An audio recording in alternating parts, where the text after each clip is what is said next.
Bom, como construir um perfil de solo? Para a gente responder essa pergunta, a gente precisa diferenciar duas camadas diferentes quando a gente olha um solo.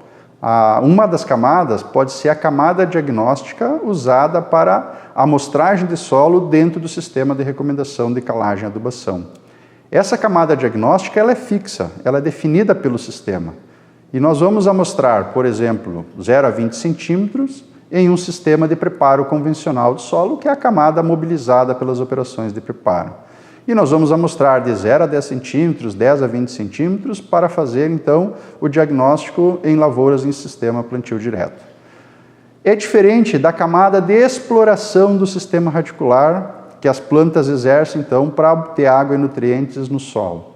Essa camada ela pode ultrapassar esse limite dos 20 centímetros de profundidade, atingindo, então, camadas mais profundas do solo. E essa é a camada que a gente se refere quando a gente fala em perfil de solo, ou seja, o solo tem que oferecer condições adequadas a esse crescimento radicular, né, para atender, então, essas demandas das culturas. Qual é, então, a estratégia que a gente vai utilizar em relação à construção de um perfil de solo? Evidentemente que isso depende de cada espécie, até mesmo das cultivares de uma determinada espécie, que vai ter um padrão de crescimento e exploração radicular. Mas o fundamental é que esse solo não ofereça restrições do ponto de vista químico, porque algumas limitações químicas, principalmente a acidez e o alumínio em excesso, podem limitar o crescimento radicular, e também não exerça limitações do ponto de vista físico. Um solo muito compactado pode oferecer uma resistência ao crescimento radicular, e aí a cultura não consegue explorar um volume de solo adequado, né, para atender às suas demandas. Portanto, construir um perfil de solo significa, né, estabelecer práticas de manejo de modo que o solo não exerça restrições, né, à camada de crescimento do sistema radicular. Como fazer isso? Aí a gente tem que levar em consideração diferentes aspectos.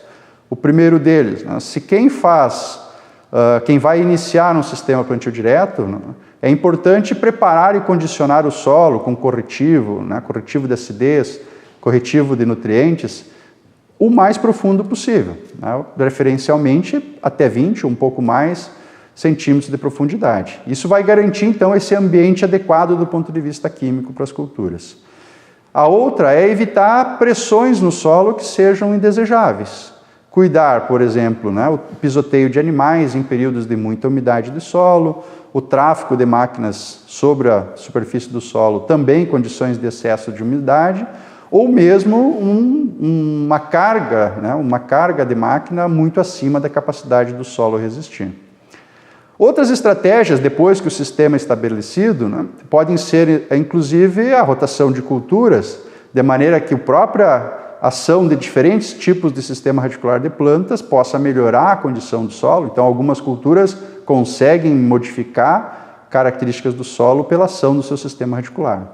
A quantidade de resíduos, né, o aumento da matéria orgânica, tudo isso pode proteger o solo do tráfego de máquinas ou do pisoteio de animais. E também pode ser uma estratégia o uso de alguns condicionadores. O gesso é um exemplo, né, mas a gente tem que ter cuidado porque a gente tem um custo envolvido e é sempre necessário fazer uma análise econômica do custo desses produtos e da resposta que as culturas podem oferecer.